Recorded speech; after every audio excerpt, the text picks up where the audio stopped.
cases like during my transition that I've been able to see people and check in and got a thank you. And at the end of the day, that's kind of all that matters. If you have one, what's one of your favorite like success stories of a situation that you've either been a part of or witnessed that's gotten so much better than before you guys got involved? Sure. So I think that I should highlight the victories of when kids are reunified.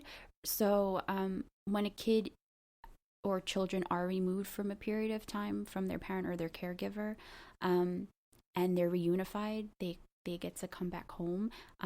That's wonderful, because that shows how much the team, the professionals and the family worked together in a way to make sure that the environment or whatever was as safe as possible for the kids to come back. The experiences can be traumatic, right? Being removed from your parents and being with people that are strangers to care for you. And we're so resilient. Kids are so resilient. Parents are so resilient.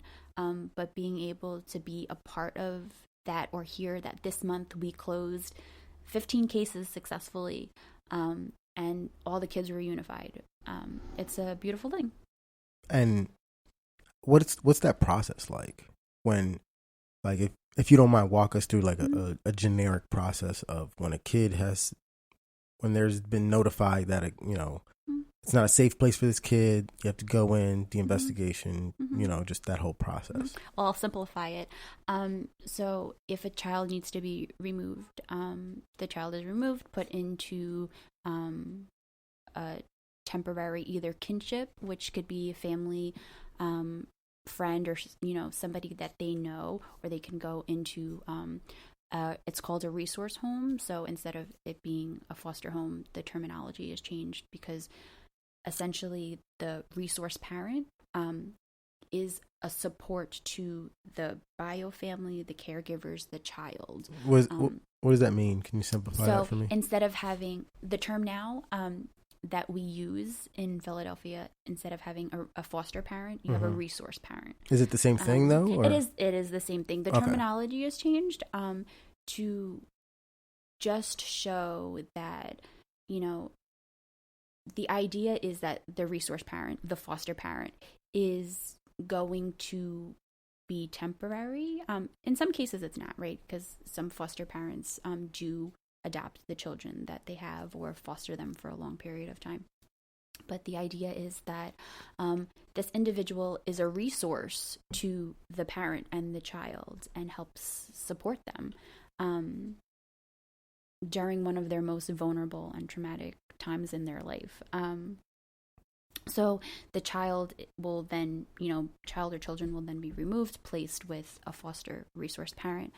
And then the social worker and a bunch of different individuals will work with the parent on specific goals, as far as a plan, like a safety plan. The biological parent. Mm-hmm. Okay. It could be a biological parent or guardian, maybe, or whoever.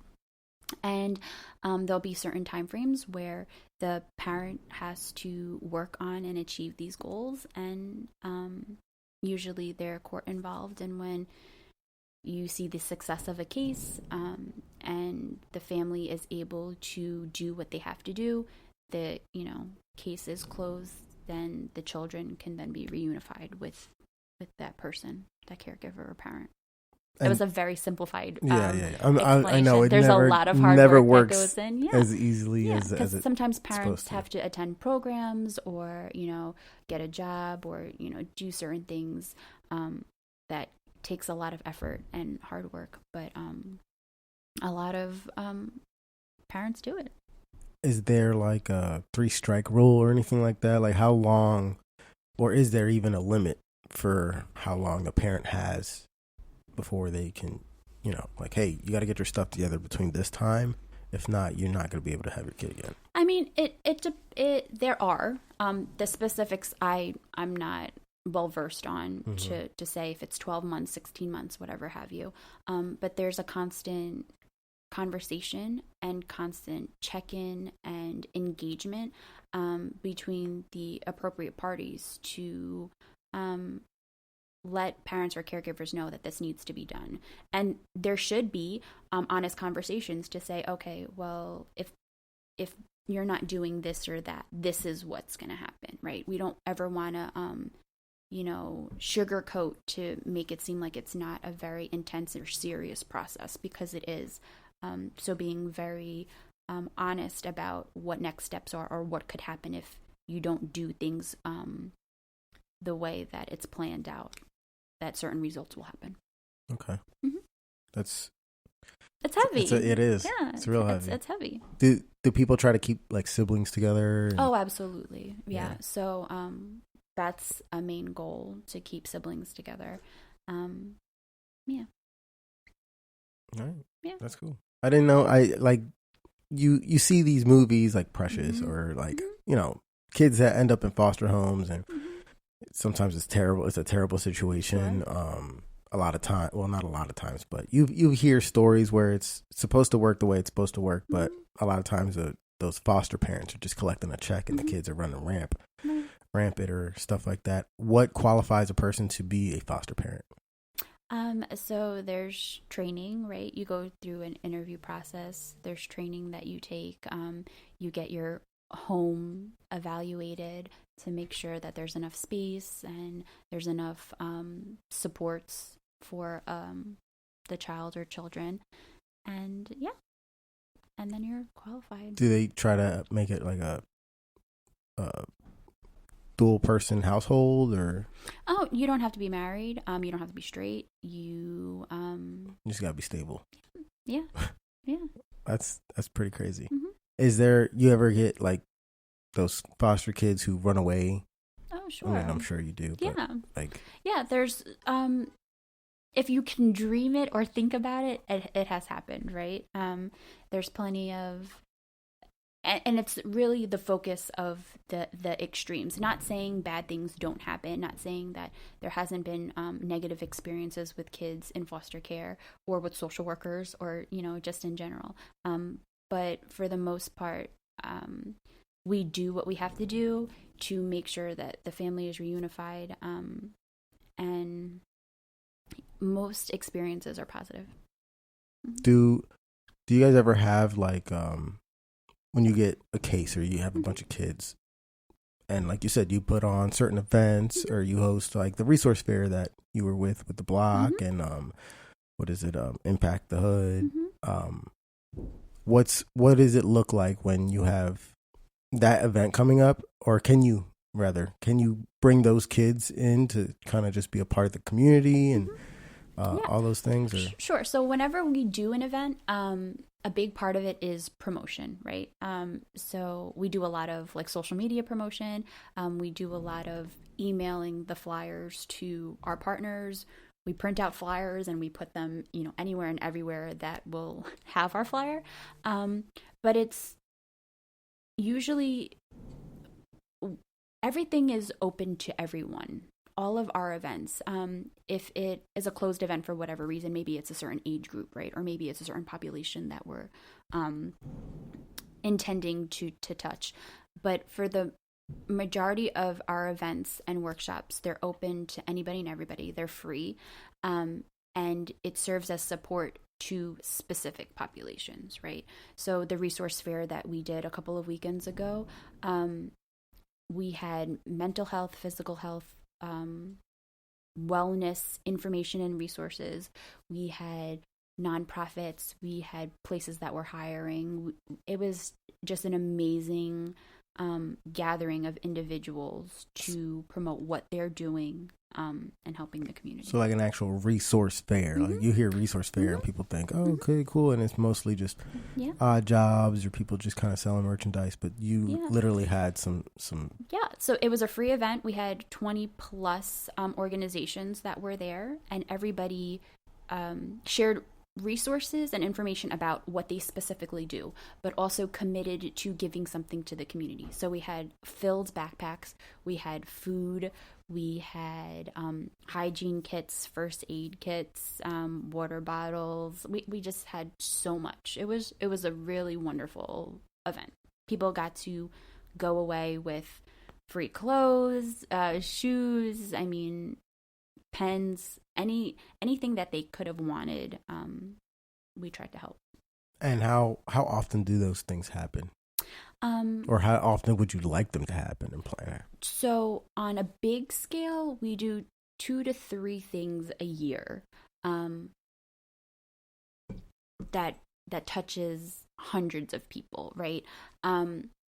Monthly, we stick to maybe 3 workshops that we do, and 2 or 3 events in the community. I would love it if we were able to be consistent to have it at least 2 times a year on a big scale. Getting all those people involved and stuff like that. Yeah. Have you ever had, and I'm sure you have, but an instance where you've planned out a big event and a lot of people just didn't come through or fall through, or how do you recover from stuff like that? Luckily, no. Okay, we've been very lucky that we have partners that show up, partners that are part of the effort and really dedicated, and they help spread the word too. So it's not just us trying to touch, hundreds of people. It's community. Exactly. Yeah, we do a lot of good community work. It's awesome. There's a lot of sacrificing that is involved with work. A lot of people put time aside for other things, or they sacrifice a lot of other things. You having 5 kids, what are some of the sacrifices that you've had to make? I think that mean a lot to you, or you're just like, this, I just can't do this because X and X. I want to be at every event that we do, and sometimes that's just not possible. I like being, I guess in charge sounds so. It sounds terrible. I don't want to be in charge of everything, but I like being a part of planning and production and facilitation. Well, that's your job, things. Right? Yeah.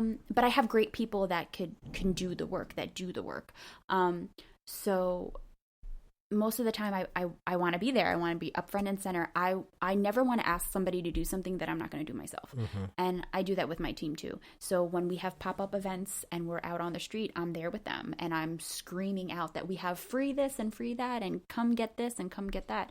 And I can't always do that, right? Because sometimes there's doctor's appointments and sometimes my kids just need their mother. And my husband just needs his wife, and at the end of the day, it's a lot to balance. You got a lot on your plate. Yeah, I have to just balance it a little bit better. Sometimes my kids get more of me, and sometimes work gets more of me. It's not always an even thing across the board. Correct. It's just impossible. Yes. When it does come to the point where you have to rely on somebody else, how long of a rapport, how much trust do you have to put in that person to? Nobody's going to do the job, like you said earlier. Nobody's going to be not nobody, but most of the time people aren't as dedicated or they're not as involved as you'd like them to be or as you are. So how long does it take to build up that rapport, or where you can just be like, oh, I got to give up the reins. This guy's got to step up, And I think that, the partners that we have, they've been pretty consistent for years now, right? And even new individuals and new relationships that we've built, I think that we're very clear about what expectations are. And I also try to model it, right? So I'm constantly checking in and I send emails and we have now it's the virtual world. So we do, Zoom meetings. And sometimes I just have to not be in control. I have to just let it be, and it happens the way it's supposed to happen. But I trust that we're all professionals, right? And we're in this field to do what we say we're going to do and to make change. So, I really haven't been disappointed. So that's a good thing. That's a good thing. You got a good track record going on with this company. Yeah, absolutely. Speaking of Zoom meetings and COVID still thing, I don't know if it'll ever go back to actual being normal. Correct. Have things had to dial back, or has it been a lot of, for just silver linings of COVID? A lot of grassroots organizations have evolved and come up, and some businesses have actually thrived because they can focus more on just these things. How has that affected your job and turning points in general? Sure. So,